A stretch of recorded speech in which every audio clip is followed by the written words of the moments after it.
Bom dia. Bom dia, professora. Bom dia, professora.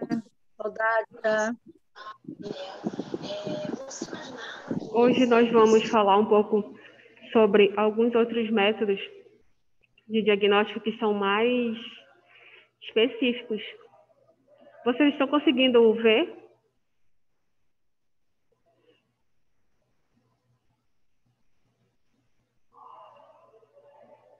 Sim. Certo. Deixa eu ver um pouquinho se vai entrar mais alguém.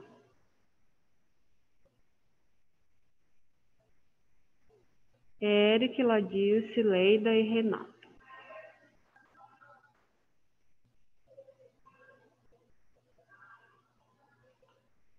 Certo.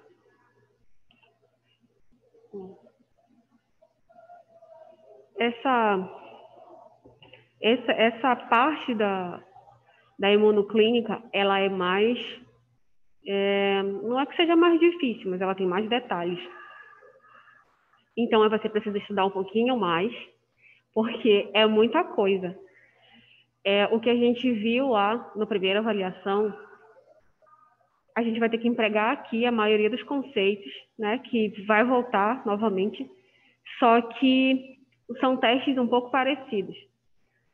Então, eu preciso que vocês, toda aula que a gente tiver, que vocês façam, assim, algum resumo, alguma coisa, né, para que vocês consigam fixar. Estão conseguindo me ouvir bem com a máscara?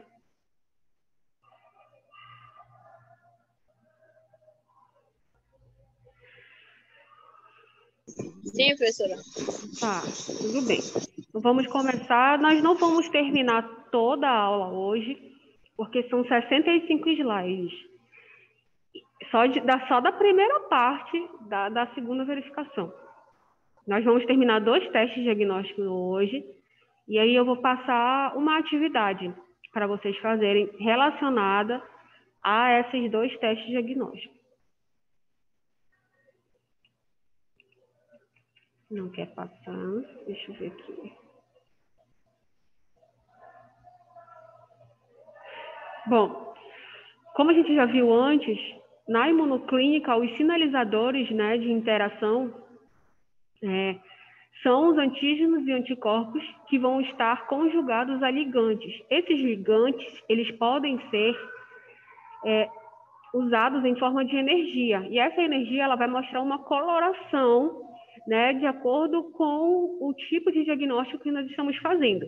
Tá? Então, onde tiver essa ligação, assim como a gente viu lá na imunofluorescência, uma parte, acho que a gente ainda vai ver agora, do ELISA. Então, onde tiver essa ligação antígeno-anticorpo, esse ligante, esse conjugado, ele vai se acoplar e vai mostrar uma cor para a gente no final da reação. Dentro dessa primeira parte aqui, né, dos novos testes, dos testes, na verdade, mais sensíveis e específicos do que os quais nós vimos na primeira verificação, nós temos a imunofluorescência, radioimunoensaio, o teste imunoenzimático, que é o ELISA, quimiluminescência, a imunocromatografia nós não vamos mais ver porque nós já vimos, tá? Então, deu tempo de eu colocar ela na primeira verificação, então aqui nessa parte nós não vamos mais ver a imunocromatografia. Então, essas interações, por que elas são escolhidas para a gente utilizar nos testes? Porque elas podem ser visíveis, né? Então, essas técnicas, elas foram empregadas a partir de 1950. Então, a partir desse momento, a gente conseguiu usar moléculas marcadas, né? Que são, a gente pode marcar essas moléculas com compostos químicos, que a gente, ao decorrer do processo ali de interação, a gente consegue tanto detectar quanto mensurar, né? Tanto qualitativamente quanto quantitativamente. Para isso, a gente vai utilizar os conjugados, né? Pode ser um conjugado enzimático, eu posso utilizar uma enzima mais um elemento químico, né? Onde houver essa interação antígeno-anticorpo, essa enzima se liga e libera essa luz. Esses ligantes, eles vão servir como sistemas de revelação, né? Porque onde tiver essa interação, eles se ligam e a gente consegue observar. Então, principalmente, nós podemos utilizar os fluorocromos. Fluorocromos são partículas onde, após serem quebradas, eles vão liberar uma luz. Lembra aquelas pulseiras neon? Já viu aquela pulseira neon? Que quando a gente pega, quebra, né? E aí começa a liberar a cor. É mais ou menos isso que acontece com os fluorocromos. Nós temos também os radioisótopos, que eles já são um pouco mais delicados de se trabalhar. Por quê? Porque eles vão liberar radiação, né? Então, a gente tem que ter um aparato muito maior, um laboratório ele tem que ser todo equipado e organizado de forma que não contamine nem o manipulador, né? E nem a pessoa que vai fazer o exame. Muitos casos, como a gente vai ver aqui... Tô só pela benção com essa internet hoje. Nessa questão dos radioisótopos, que a gente vai trabalhar com radiação, eu não sei se vocês lembram, acho que a gente até começou do Césio 135, né? Onde esse material, esse composto, ele foi deixado, né, em uma clínica lá em São Paulo, uma clínica dentária, né? Onde algumas pessoas entraram, viram aquele composto e acharam bonito porque ele emitia uma fluorescência. Só que todas essas pessoas que entraram em contato com esses radioisótopos, a maioria delas, na verdade, tiveram depois de desenvolver o câncer, né, por conta da radiação liberada. Então, o laboratório ele tem que ter um aparato muito maior, muito melhor. Esses testes que nós estamos falando agora, como eles são testes mais específicos e mais sensíveis, a gente vai precisar de pessoas qualificadas, né, para poder fazer. Não vai mais ser igual ao teste de imunocromatografia, né, ou até o teste de cassete, que a gente coloca o reagente e espera o resultado.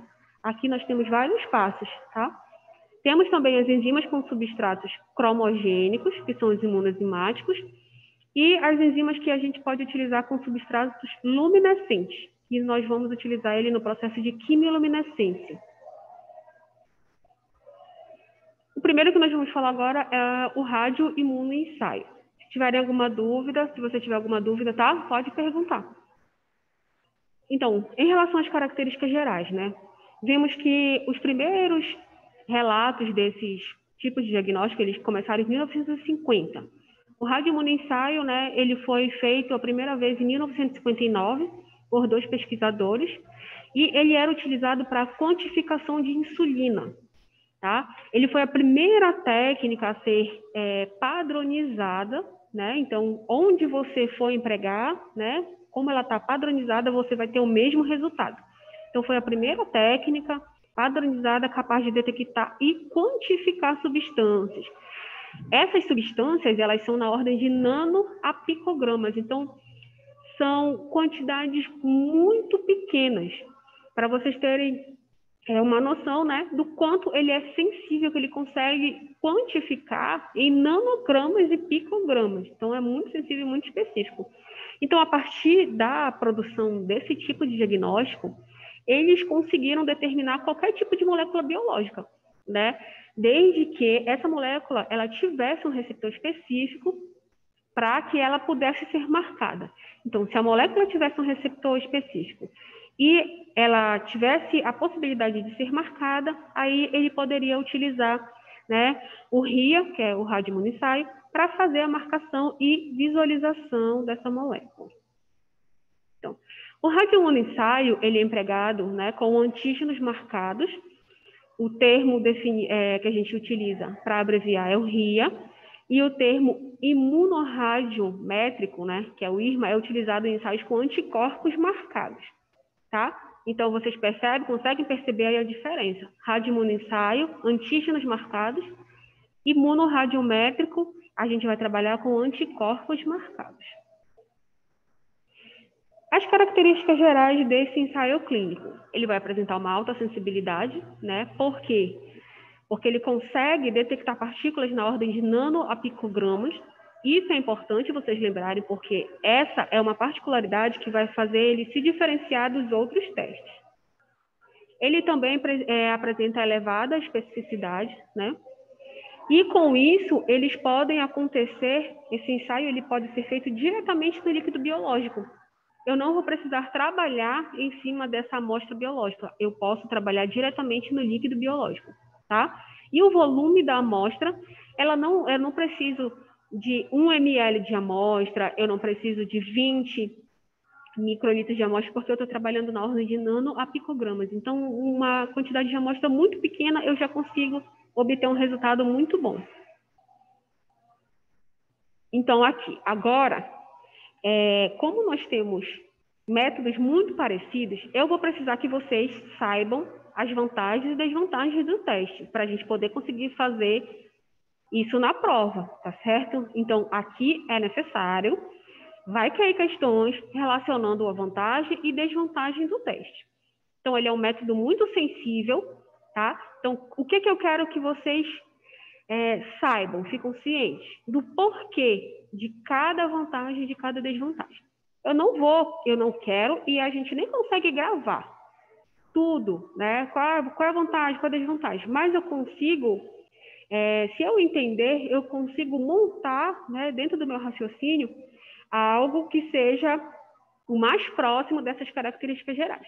Então, ele é um método muito sensível, específico de alta afinidade. Por que ele é muito sensível? Por conta da quantidade de amostras que eu vou precisar. Então, ele consegue detectar partículas na ordem de nano a picogramas, né? Muito sensível, muito específico, porque ele só vai se ligar onde houver essa interação antígeno-anticorpo, tá certo? E ele possui alta afinidade pelo ligante. Então, os conjugados que eu vou utilizar, eles vão possuir alta afinidade por esses compostos que vão ser ligados na molécula. Em relação a esses métodos que nós vamos ver agora, ele possui um valor muito menor, tá? Um baixo custo, requer pouca amostra. Então, imagina que a gente está fazendo um teste bioquímico, onde se eu errar o exame do paciente, eu preciso pedir para o paciente voltar para fazer uma nova coleta. Aqui não. Aqui eu posso trabalhar várias vezes com aquela mesma amostra, tá? E é um teste rápido. Agora, a desvantagem. Como eu vou trabalhar com radioisótopos, eu preciso que aquele radioisótopo seja estável, tá bom? Senão, eu posso perder o meu teste. Ele pode dar um falso negativo. Então, eu vou depender da estabilidade do radioisótopo. Então, isso é uma desvantagem, tá bom? Risco operacional muito grande, porque eu vou estar trabalhando com material radioativo, certo? Então, se eu estou trabalhando com material radioativo, eu vou precisar, né, de medidas especiais, que medidas diferentes sejam adotadas no meu laboratório. Se eu tiver um laboratório de pequeno porte e eu for fazer, vamos dizer, ensaios bioquímicos, se eu for ver tipagem sanguínea, né, imunocromatografia, eu não preciso de um aparato especial. Mas se eu for trabalhar com radioisótopo, eu preciso até que a parede do local seja diferente, para que não haja, né, a passagem de radiação para outros locais. Assim como quando a gente vai fazer raio-x, né, o exame de raio-x, a gente precisa, então, né, ter esse cuidado, né? O manipulador ele fica atrás de uma parede específica para que não haja, né, a passagem dessa radiação, tá? E relacionado a isso, já que eu preciso de um aparato diferente, eu já vou ter um elevado custo com a biossegurança, né? Já que eu preciso de um laboratório, um ambiente diferente, e eu preciso descartar esse material em um local apropriado.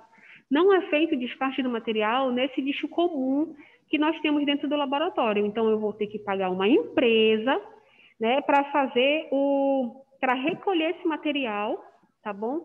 E levar ele em segurança, no sentido de proteção à população externa, né? Porque a gente sabe que o lixo comum, quando ele vai, né, para esses lixões, muitas pessoas fazem a busca, né, de material reciclado e tudo mais. Então, se esse tipo de material ele for descartado em um lixo comum, as pessoas que tiverem contato com ele pode, né, vir ter problemas futuros por conta dessa radiação. Tudo certo até aqui? Conseguiram entender por que a vantagem e desvantagem? Tudo certinho. Rádio imunoensaio, tá? Esse aqui, Eric, é o rádio imunoensaio. Não tem como errar, por exemplo, uma pergunta na prova. Quais são os compostos que utilizamos no radioimunoensaio? Porque já está dizendo o nome, né? São radioisótopos, tá? Então, se vocês fizerem as atividades direitinho, estudarem, vamos ver como é que vai ser essa nossa revisão. Eu prometo que eu não vou pegar pesado com vocês. Bora lá, deixa eu passar. Como eu estou passando no computador... Como é o seu nome? Camila? Que a Camila está aqui na sala com a gente, então eu coloquei virado para o computador a câmera. Então, quais são as aplicações, né, do radioimunoensaio?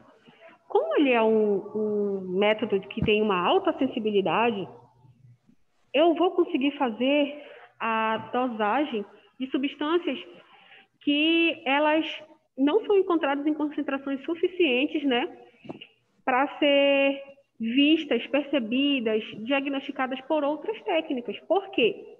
Essa é uma grande diferença também, como eu já falei para vocês. A quantidade de material necessário, tá? Então, se eu preciso de pouca amostra, eu tenho um teste altamente sensível, tá?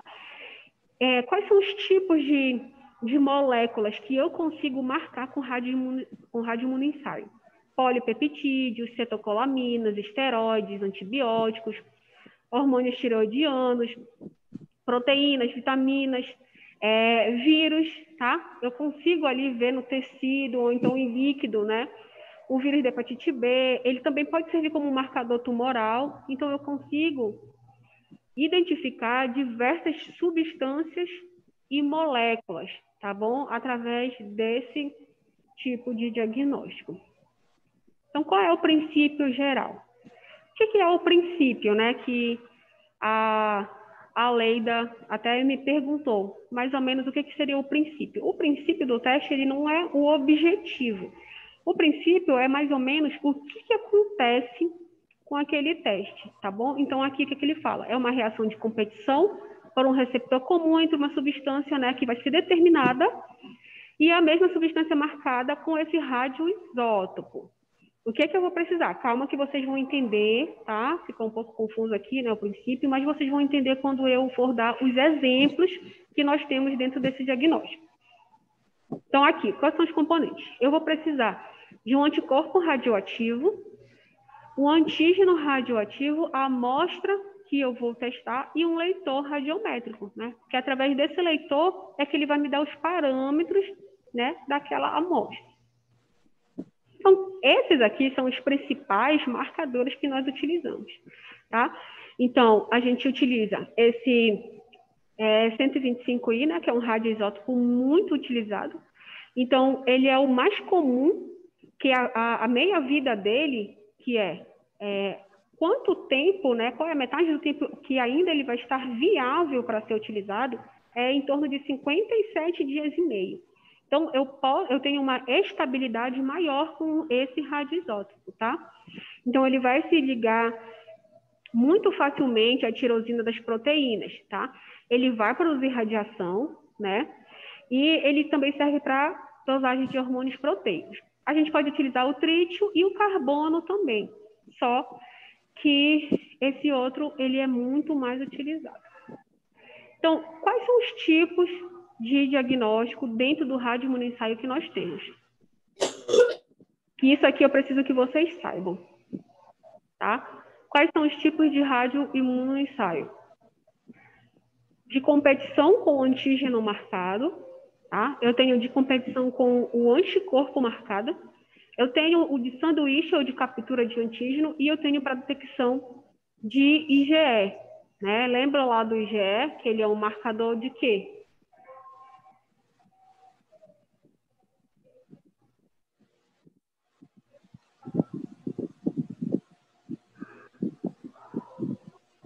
Qual é o... Para que serve a imunoglobulina IgE?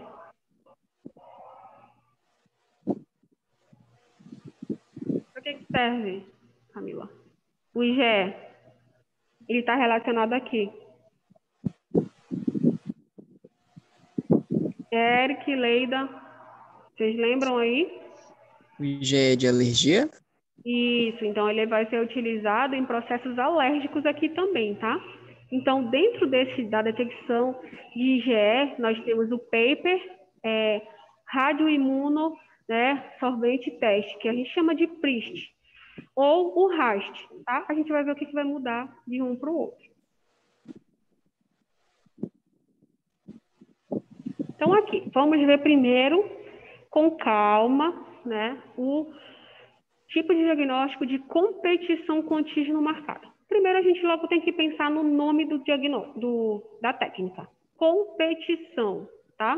Então, gravem isso aí. É um diagnóstico de competição com o antígeno marcado. Então, se eu tenho um diagnóstico de competição com antígeno marcado, provavelmente o que eu terei, né, é o anticorpo lá na fase sólida. Então, o que eu vou precisar aqui nesse diagnóstico? Eu vou precisar do antígeno marcado, um antígeno que está no soro do paciente, né? E o anticorpo específico. Por que eu tenho que ter um antígeno marcado e eu tenho que ter um antígeno no soro do paciente? Porque eles vão competir pelo local de ligação, tá bom? Então, o que a gente vai ter aqui? Bom, inicialmente, né, eu vou pegar uma quantidade conhecida de anticorpo e vou colocar lá na fase sólida.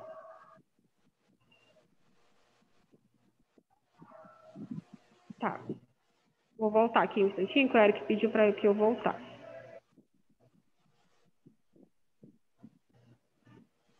Só para terminar de escrever aqui essa parte, senhora disse que a Tá. gente tinha que saber. Os tipos, porque esses tipos de métodos é que vai fazer também você diferenciar das outras técnicas, tá bom?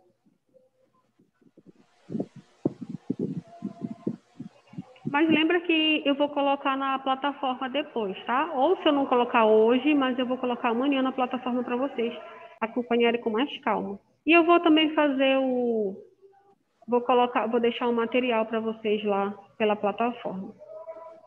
Já, Tá? professor. Então, vamos lá. Então, aqui eu tenho, se eu estou trabalhando com antígeno marcado, o que vai se ligar nele? Onde o antígeno se liga? Onde o antígeno se liga, Camila? A interação ele vai fazer com o quê? Antígeno e anticorpo. Então, se eu tenho, né, o meu antígeno marcado, eu tenho que ter uma quantidade de anticorpo lá na minha fase sólida. Imagina que isso aqui é um tubo de ensaio, tá bom? Então tá, lá na minha fase sólida eu tenho esse Y, que é o meu anticorpo específico. Em seguida, eu vou colocar o meu antígeno marcado com esse composto químico, né? Então, ele está marcado com esse composto químico. Aqui na imagem, o antígeno que está marcado com o composto químico é a bolinha em amarelo, tá? Então, eu vou pegar a amostra do paciente, né? Que tem ali, que está com suspeita de alguma coisa. E o que vai acontecer? O antígeno, se ele estiver presente no soro do paciente, ele vai competir com o antígeno radioativo pelo sítio de ligação do anticorpo, né? Então, a quantificação ela vai ser feita com um aparelho específico e esse aparelho ele vai medir a radioatividade que aquela amostra está emitindo, tá bom? Então, a concentração das moléculas antigênicas presentes na amostra ela é inversamente proporcional à leitura de radioatividade. Vamos entender melhor o que é isso. Vamos prestar atenção. Se eu estou competindo, eu coloquei um antígeno marcado e eu espero que no soro do paciente tenha muito antígeno, né? Se ele estiver apresentando alguma alteração, tanto em proteína quanto em hormônio, o que vai acontecer? Se eu tiver mais antígeno no soro do paciente, quem vai se ligar mais? Os antígenos marcados ou os antígenos que estão no soro do paciente? No soro do paciente, né? Então, vai haver competição. Então, se os antígenos que estão no soro do paciente se ligarem ali no anticorpo, ele vai emitir luz ou não? Lembra que qual eu marquei foi o antígeno que eu adicionei. No soro do paciente não tem antígeno marcado, certo? Então, olha só. Se tiver muito antígenos no soro do paciente e eu tiver poucos antígenos marcados, essa amostra, ela vai emitir luz ou não? Não. Não, né? Ela vai emitir, se ela emitir é muito pouco. Por quê? Como é competição, quem tem mais vai ocupar mais lugar no anticorpo, certo? Então, dessa forma, eu sei que o paciente está positivo para aquilo que eu estou procurando. Vocês conseguem perceber porque é inversamente proporcional? Quanto mais antígeno eu tenho no corpo do paciente, na amostra do paciente, menos coloração eu vou ter. Então, ele não vai conseguir fazer essa leitura eficiente. Significa que o paciente está com alteração. Agora, se eu tivesse muito antígeno marcado e o paciente fosse negativo para aquilo que eu estou procurando, ele ia emitir muita coloração. E aí eu ia saber que aquele paciente estava negativado. Por isso que é inversamente proporcional. Tá bom? Então, olha só. Isso é importante a gente entender. A concentração das moléculas antigênicas presentes na amostra, então, a concentração de antígenos presente na amostra do paciente é inversamente proporcional à leitura da radioatividade. Por que inversamente proporcional? Porque quanto mais antígenos o paciente tiver, menor vai ser a leitura. Por quê? O que essa máquina vai ler? Ela vai ler radioatividade. Se eu tenho muito antígeno na amostra do paciente, a leitura não vai ser boa. Então, é inversamente proporcional. Conseguiram entender? Todo mundo me dá um ok aqui, conseguiu entender? Se não conseguir, eu explico novamente, não tem problema. Conseguiram entender direitinho? Até agora, tranquilo. Tranquilo? Então tá certo, vou seguir. Então tá. Aquele era o diagnóstico com o antígeno marcado. Aqui nós vamos ter o teste de competição com o anticorpo marcado. É o mesmo princípio, mas o que eu vou mudar? A molécula que eu vou procurar. Então, se no exame passado eu tinha aqui, na fase sólida, que é no fundo do tubinho, anticorpo, eu estava procurando o antígeno, agora eu vou ter antígeno, porque eu vou estar procurando anticorpo, certo? Então, o que eu vou fazer? Nós vamos pegar, né, os antígenos e fixar na fase sólida, que são essas bolinhas amarelas lá no final do tubo. A seguir, nós vamos acrescentar a amostra do paciente. Esses anticorpos específicos, eles vão estar marcados, né? Podem observar agora aqui na imagem que o que está marcado? O antígeno, que está na fase sólida, e o anticorpo, certo? Então, os anticorpos específicos e marcados com radioisótopos são acrescentados. Se a amostra for positiva, haverá a formação do complexo antígeno-anticorpo com o antígeno do soro. Tá bom? Quanto maior a quantidade de antígeno na amostra, olha só, quanto maior a quantidade de antígeno na amostra, maior será a ligação destes aos anticorpos formando o imunocomplexo, né? E eles vão ser retirados por lavagem ou reduzindo, na verdade, eles são retirados por lavagem e assim reduzem a leitura da radioatividade. É o mesmo princípio, só que eu vou ter o antígeno marcado no fundo do poço, vou ter o antígeno do soro do paciente e vou ter o anticorpo que eu quero marcar, tá bom? Então, é o mesmo princípio, só vai mudar a inversão das moléculas aqui. Aqui nesse, nós temos o método sanduíche ou de captura de antígeno. Imaginem mesmo que vai formar um sanduíche. Imagina que eu tenho pão, carne, pão. Só que aqui eu vou ter anticorpo, antígeno, anticorpo, tá bom? Então, aqui na imagem, eu vou ter o antígeno que está presente no soro do paciente, representado pela bolinha vermelha, um anticorpo não marcado, que vai estar absorvido lá no fundo do meu tubinho, vou ter um anticorpo marcado e eu vou ter componentes não específicos, tá? Que vão estar ali na minha solução, ali no meu diagnóstico. Então, primeiramente, o que eu vou fazer? A primeira etapa, eu vou fixar, né, esses anticorpos não marcados na fase sólida. Então, lá no fundo do tubo, eu tenho esses anticorpos que estão em marrom ou vermelho, na fase sólida. Eles não estão marcados. Depois, eu vou adicionar a amostra, né? Então, essa amostra ela vai conter um antígeno específico contra o anticorpo fixado e outros componentes não específicos, tá bom? Então, eu adiciono a amostra do paciente que vai ter o antígeno, certo? O que eu vou fazer depois? Os anticorpos eles vão capturar esses antígenos específicos dessa amostra, tá? Então, por quê? Porque ele tem uma alta afinidade. Depois eu vou fazer, né? Deverá ocorrer a primeira lavagem para eliminação de componentes não específicos. O que acontece aqui? esses componentes não específicos, eu não sei se vocês lembram, mas a gente conversou sobre reação cruzada. E são parecidos, mas não são a mesma coisa. Então, eles podem se ligar ali, né? Lá no sítio do anticorpo. Então, eu preciso fazer uma sessão de lavagem para tirar tudo que não é específico. Ah, mas não vai sair o que é específico? Vocês acham que vai sair o que é específico quando eu fizer o processo de lavagem? Você acha que vai sair, Camila? Quando eu tenho o meu anticorpo ali marcado no fundo do tubo, coloquei a amostra do paciente com o antígeno, só que tinha outras partículas que não eram específicas, tanto os antígenos vão se ligar, quanto essas partículas não específicas. Aí eu vou fazer a lavagem para tirar só o que não é específico.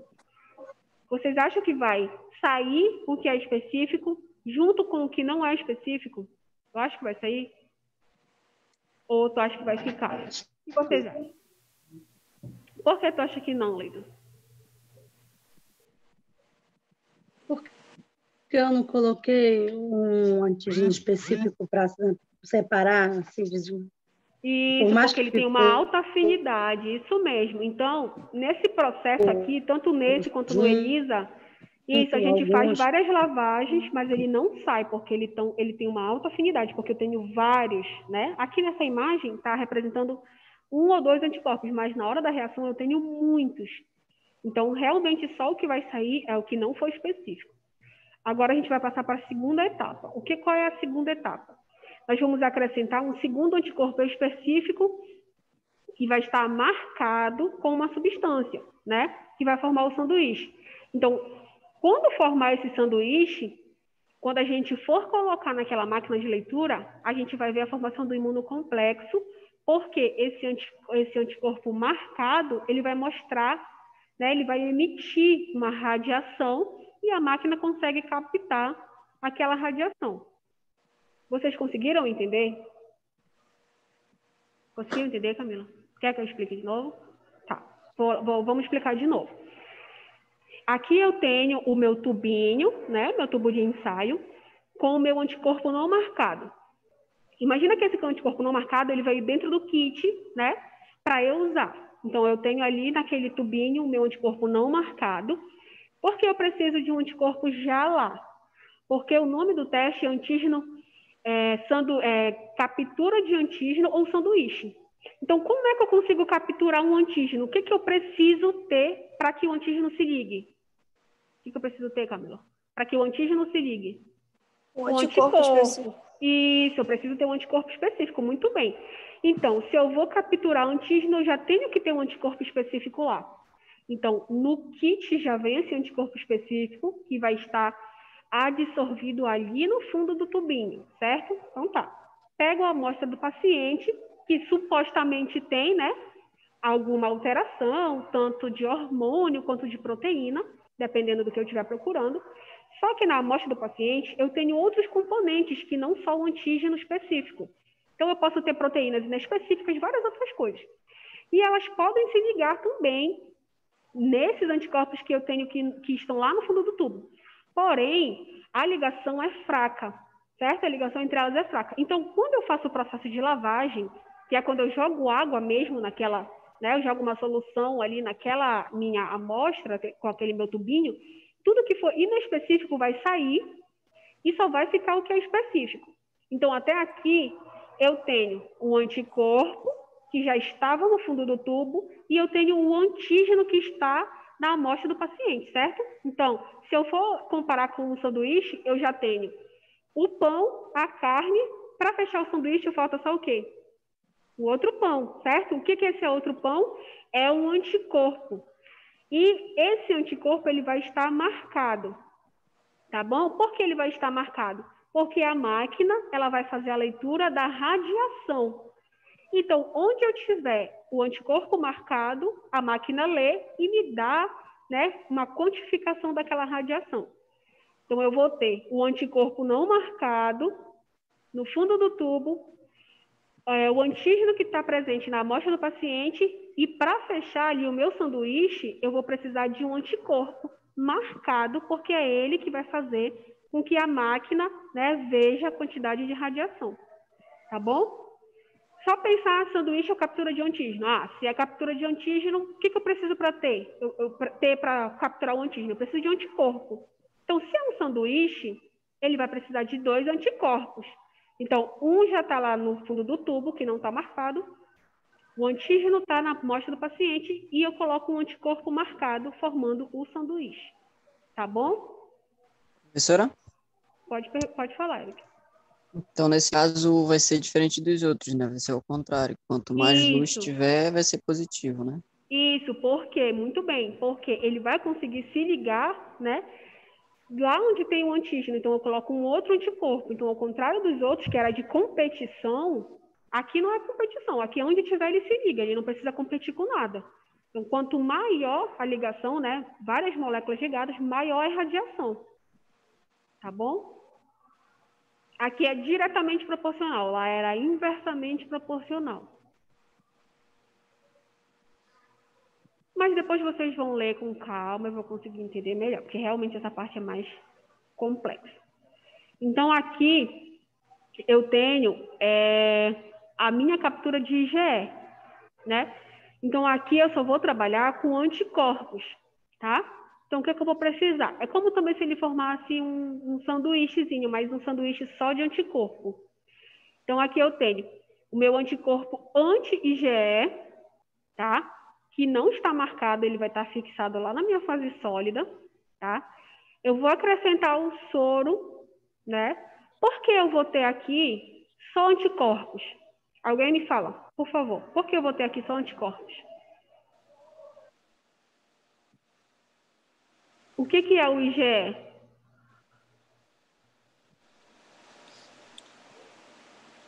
Já é o anticorpo, não é? O IgE é o anticorpo. Então, eu vou trabalhar procurando um anticorpo. Aqui eu não preciso de um antígeno, tá bom? Eu não preciso de um antígeno, por quê? Por que eu não preciso de um antígeno aqui? Bora raciocinar para a gente conseguir entender, senão a gente não vai entender por que eu tenho só anticorpo se na outra eu tinha antígeno e anticorpo. Por que aqui eu não tenho antígeno? O que tu acha, Camila? Por que eu não tenho antígeno? Bora aí, pensa aí, Leida, Eric, Renata. Por que eu não tenho antígeno? Eu tô achando porque os anticorpos, porque nós temos corpos, né? Certo. E ele já tem. Não estou te ouvindo, Leida, tá cortando a Não tua... precisa de um antígeno. Tá cortando bastante o que tu falas.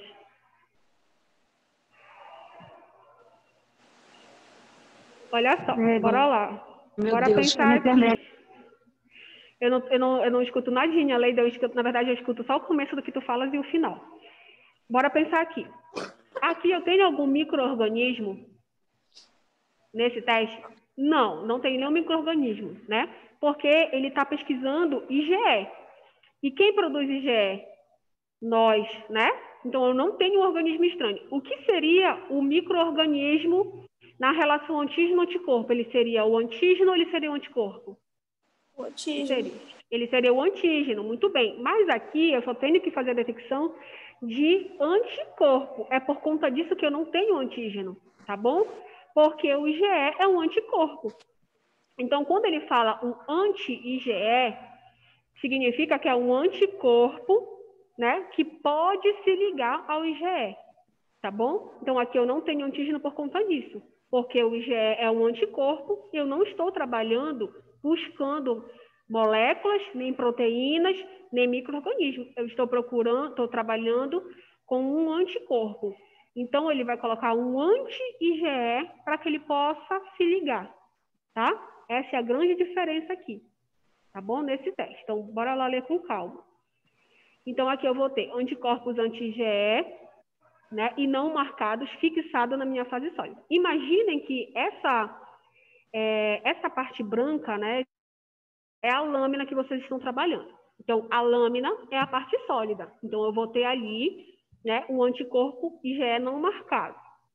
Tá. Eu vou acrescentar o soro do paciente, né, que supostamente eu vou ter ali um IgE. Em caso positivo, haverá a união do anticorpo IgE mais um anticorpo anti-IgE, tá? Por exemplo, se eu tivesse uma molécula anti-IgA, ele só ia se ligar moléculas IgA. Se eu tivesse moléculas anti-IgM, eles só iam se ligar onde tivesse moléculas anti-IgM. É o mesmo processo aqui da determinação do tipo sanguíneo. Vocês lembram lá que a gente coloca o anti-A e o anti-B? Lembram? E o anti-D? É a mesma forma aqui. A gente vai usar um anticorpo, que vai fazer a ligação. Então, eu vou lavar, né, para retirar o excesso do anticorpo que não se ligou, né? E eu vou acrescentar um anticorpo anti-IgE marcado, né, com o meu radisótopo, tá bom? Depois dessa lavagem, aí eu vou fazer a leitura. Então, a determinação da concentração de IgE total, né, que vai estar ali presente na amostra do paciente,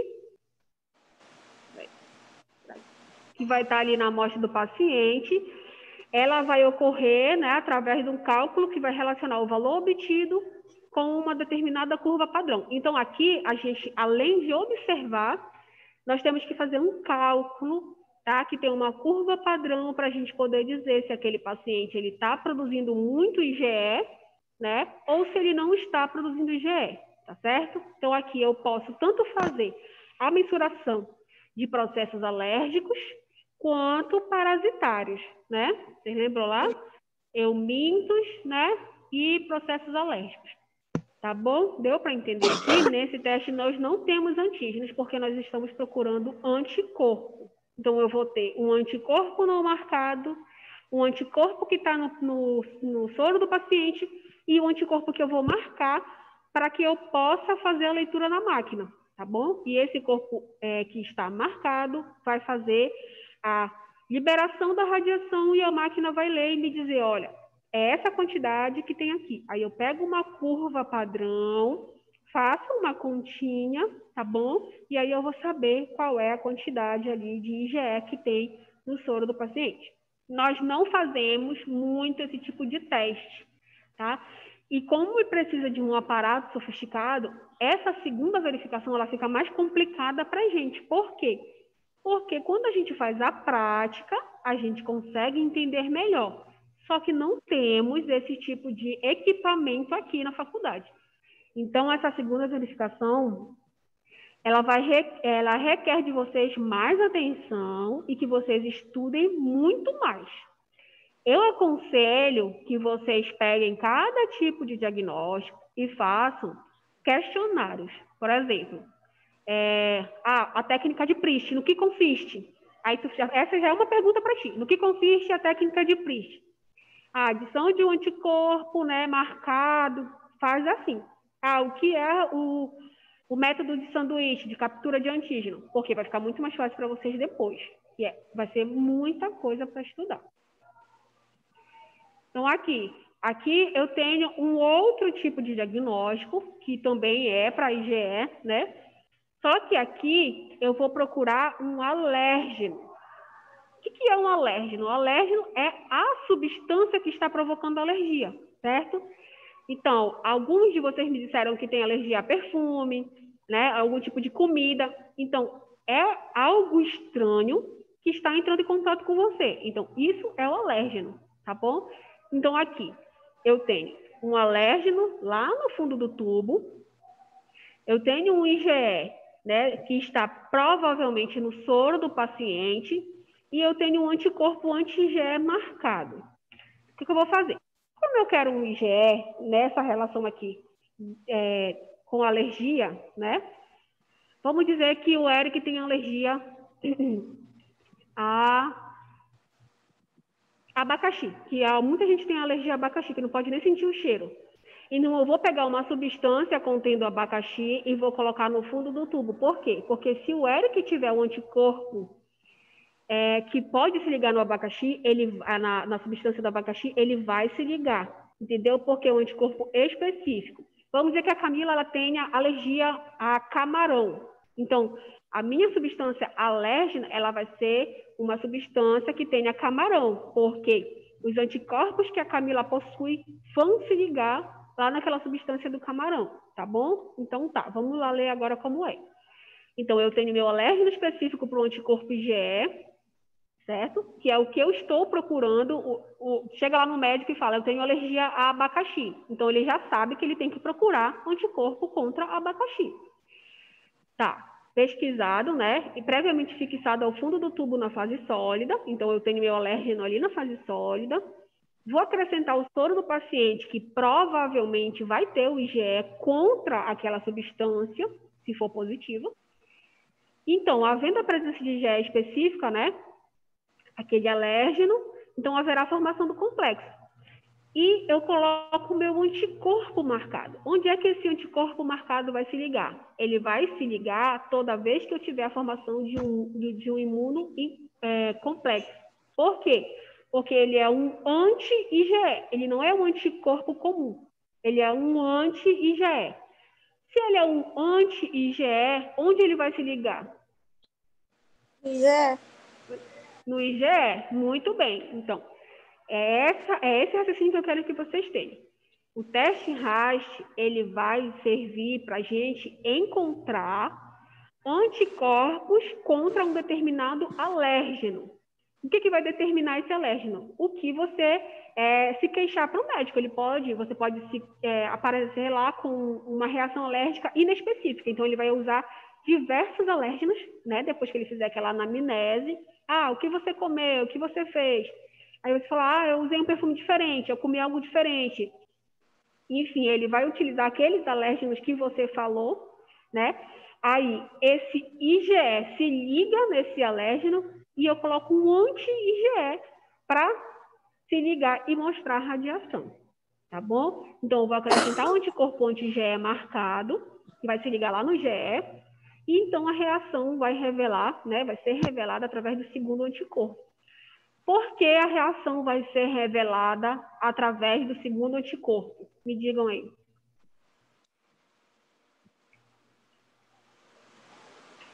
Não entendi a pergunta. Olha aqui. Aqui no final do slide ele fala assim. Acrescenta-se o anticorpo anti-IgE marcado e este vai se ligar ao anticorpo IgE pesquisado, certo? Está lá no soro do paciente. Aí ele fala. A reação, então, será revelada através do segundo anticorpo. Por que a reação é revelada através do segundo anticorpo? Porque ele é o anticorpo marcado. Muito bem, porque ele é um anticorpo marcado, justamente. Então, se eu não tiver a presença desse anticorpo, vamos dizer que o médico aí, o Eric, fez lá para a substância de abacaxi, mas ele não era abacaxi, era outra coisa. Então, ele não tem um anticorpo contra aquele alérgeno. Quando eu colocar o meu anticorpo marcado, ele não vai se ligar, né? Porque não teve essa interação antígeno-anticorpo lá no primeiro momento. Então, quando eu colocar na máquina, a máquina vai me dar, vamos dizer, 0, porque não tem radiação nenhuma. Por que não tem radiação? Porque não houve a ligação do anticorpo marcado com o imunocomplexo, que é o antígeno e o anticorpo, tá? Só pensem nisso. Por isso que ele fala, a reação será revelada através do segundo anticorpo, que é o anticorpo marcado. É um pouco mais complexo, né? Esse aqui. É muito detalhe, né? Eu preciso muito que vocês estudem muito, gente, sério. Por isso que eu até passei atividades extras. Parece assim que precisa Eu não quero que ninguém fique chorando no muita final do ano. concentração, né? Eu preciso que vocês não chorem no final do ano, senão eu fico me sentindo culpada junto com vocês. E como eu falei, a gente não tem os equipamentos para fazer. Então, aqui vai ter que ser, senta na cadeira e estuda. Estuda, porque é muita coisa. Bora lá. Vou falar um pouquinho sobre a imunofluorescência para não deixar vocês com muita coisa na cabeça. Eu acho que... Vocês acham que a gente continua ou eu passo logo uma atividade referente ao radioimunensal e a gente continua a imunofluorescência na próxima aula? O que vocês acham? O que tu acha, Camila? Eu acho que uma atividade, professora, se a senhora está me ouvindo aí, está terrível. Senão vai acumular muito. Tu acha, mas tu não acha melhor primeiro fazer uma atividade referente àquele, porque aqui é muita coisa. Para logo fazer atividade. Eu acho que essa de teste diagnóstico, ele é muito detalhado. Então, se vocês fizerem uma atividade agora, vocês vão conseguir fixar mais na mente. Se eu for colocar agora para vocês imunofluorescência, ou vocês vão sentar no chão e chorar, ou vocês não vão conseguir depois me responder nada que eu for perguntar. Então, vamos fazer assim. Exatamente. Né? Então, vamos fazer assim. É isso que eu estou pensando aqui. Eu já estou chorando porque não estou conseguindo ouvir. Então, eu vou passar a atividade do rádio imunoensaio. Vocês me entregam junto com a atividade do laboratório até sexta-feira, tá bom? Vocês mandam para mim. Também escrito à mão, porque eu quero que vocês fixem na cabeça de vocês, tá bom? Então, vamos montar questões em cima dos slides, certo? Vou voltar. Deixa eu ver aqui se tem alguém falando aqui comigo. Peraí. Tá, Juliana. Tá, Juliana também quer as atividades. Então, vamos lá. Deixa eu voltar aqui. Eu fico muito perdida quando eu vejo que vocês estão muito calados. Significa que não está indo muito bem o negócio. Então tá, vamos lá. O que é interessante vocês colocarem aqui, que já vai valer para a nossa revisão, tá bom? Então, esse questionário que nós vamos fazer agora já vai valer para a nossa revisão. Eu não vou pedir nada que não esteja dentro do que eu estou falando para vocês. Assim como eu fiz a primeira verificação. Nada, nada, não se preocupe, tá? Então, eu quero que vocês coloquem aqui qual é a principal característica, escrevam aí, qual é a principal característica... Peraí. Mas aí lembra que vocês também podem ver o vídeo depois, tá? Mas eu vou falar com calma. Qual é a principal característica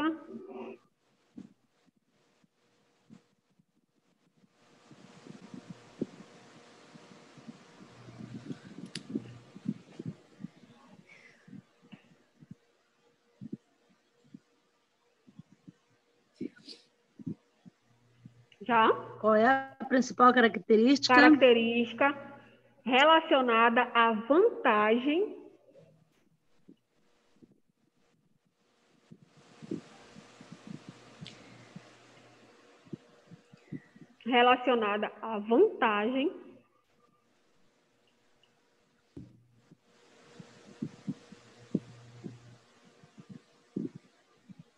do teste de radioimunoensaio. Qual é a principal característica relacionada à vantagem do teste de radioimunoensaio? Vocês podem colocar do RIA.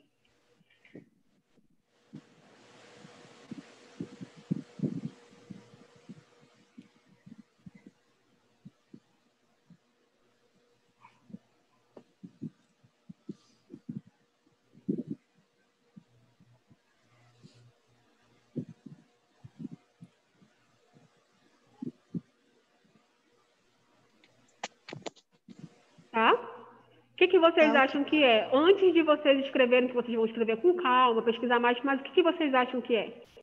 O que tu acha, Camila, que é? Tá aí nesse slide, falando, mais ou menos. Olha só, foi a primeira técnica imunológica padronizada capaz de detectar e quantificar substâncias na ordem de nanoapicogramas.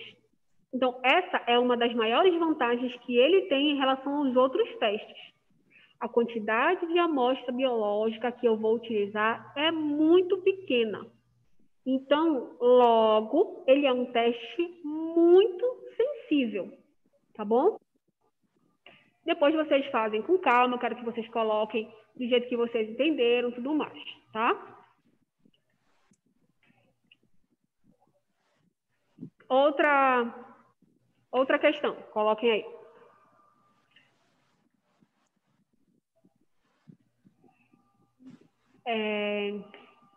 Caracterize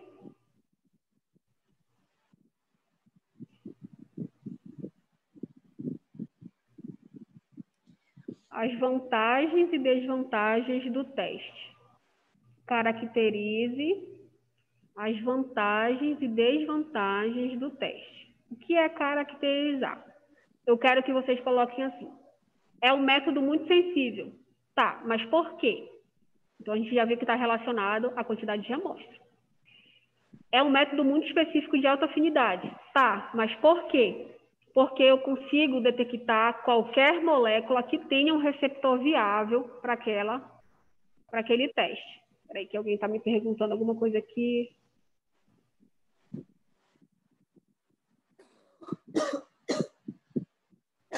Não entendi, Renata, o que você quis dizer.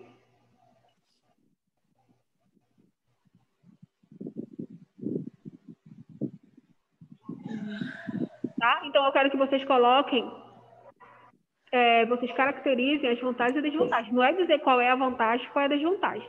É dizer o porquê de cada ponto desses aqui que vocês estão vendo no slide. Tá? É um método muito sensível, porque a gente trabalha com poucas amostras. É um método muito específico de alta afinidade, porque eu vou trabalhar com qualquer molécula que eu consiga marcar. É um método de baixo custo, porque eu só vou precisar de um leitor, né? É um método rápido, porque a partir do momento que eu faço ali, que eu coloco ali aquele teste, em poucos minutos, pouco tempo, ele já me dá uma resposta. É a desvantagem. Então, vocês vão explicar, tá bom? Tudo isso aqui. Certo?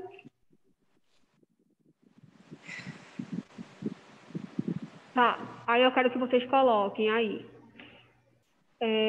Quais as aplicações do teste?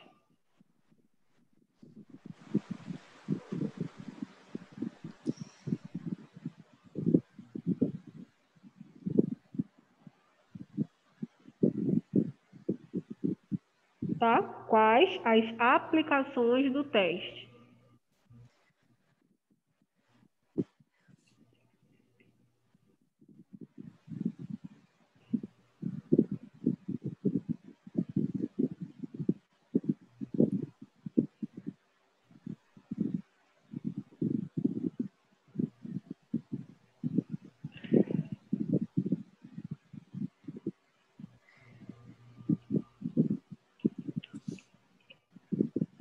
Tá?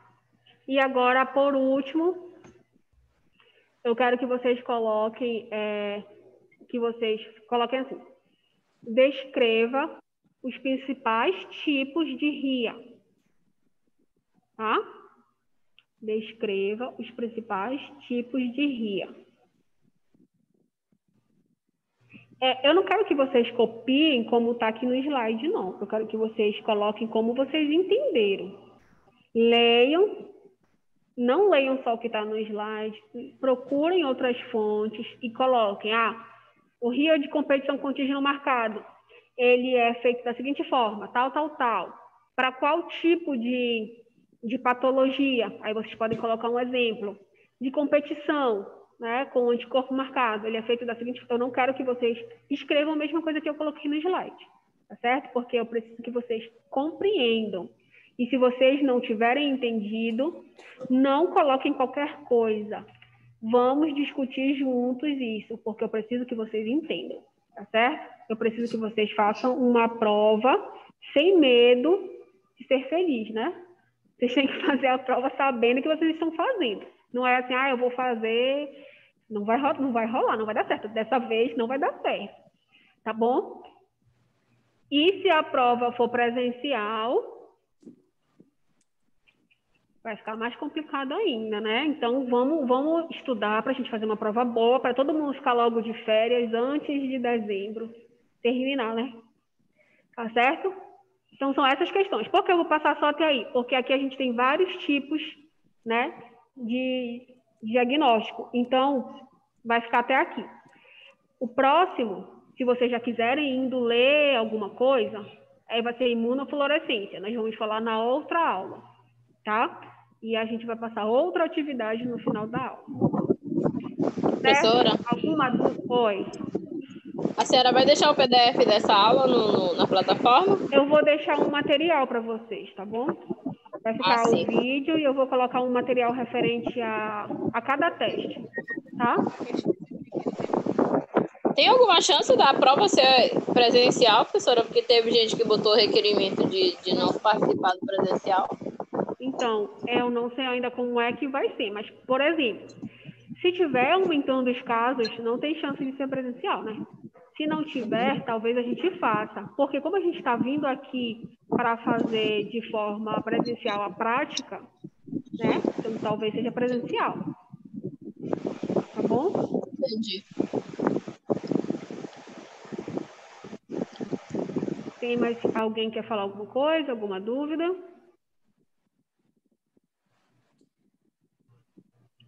Professora, só para avisar que a Neiliane está comigo assistindo aula. Ah, Vou tudo bem. mostrar. Vai falar aqui um pouquinho. Ela vai falar um pouquinho? Vocês estão comendo aí, né? Para ela dizer que ela tá aqui. Ela tá comendo, a gente tá almoçando e assistindo aula. Olha, muito bem. Assim tem que ser mesmo. Então, Deixa ela ao engolir menos, aqui. Que ela Olha, ainda não é horário de almoço, não, Renata. ao menos, sim, é 15. Ciúme. ao menos a gente chora comendo, né? Aí, professora. Professora, Não dá para eu mandar tchau se eu aparecer ali. Pois é, senhora, nem. Vocês não estão me vendo hoje, né? Não, hoje eu só vi o Samir. Pois é, só tá eu e a Camila aqui fazendo gracinha com vocês. Mentira, a gente não tá, não. Então tá, a Leida quer falar alguma coisa? professora, tá me Pode ouvindo? falar. Porque hoje eu estou com uma internet mais pobre do que eu. A minha internet está terrível, mas eu vou tentar depois abaixar lá na casa da mamãe para me poder ouvir melhor a senhora, que eu ouvi tudo pela metade, a senhora. Tá Mas o bom, que eu ouvi, eu realmente consegui. realmente tá ruim mesmo a tua internet, que eu também só consigo te ouvir pela metade, só metade do que tu falas. Nossa, puta merda. Desculpa aí. Tá bom, beijo. Tchau, bom almoço para todos e até terça-feira, se Deus quiser. Deixa eu encerrar aqui. Até. Poxa, não é assim, cancelar, eu tenho que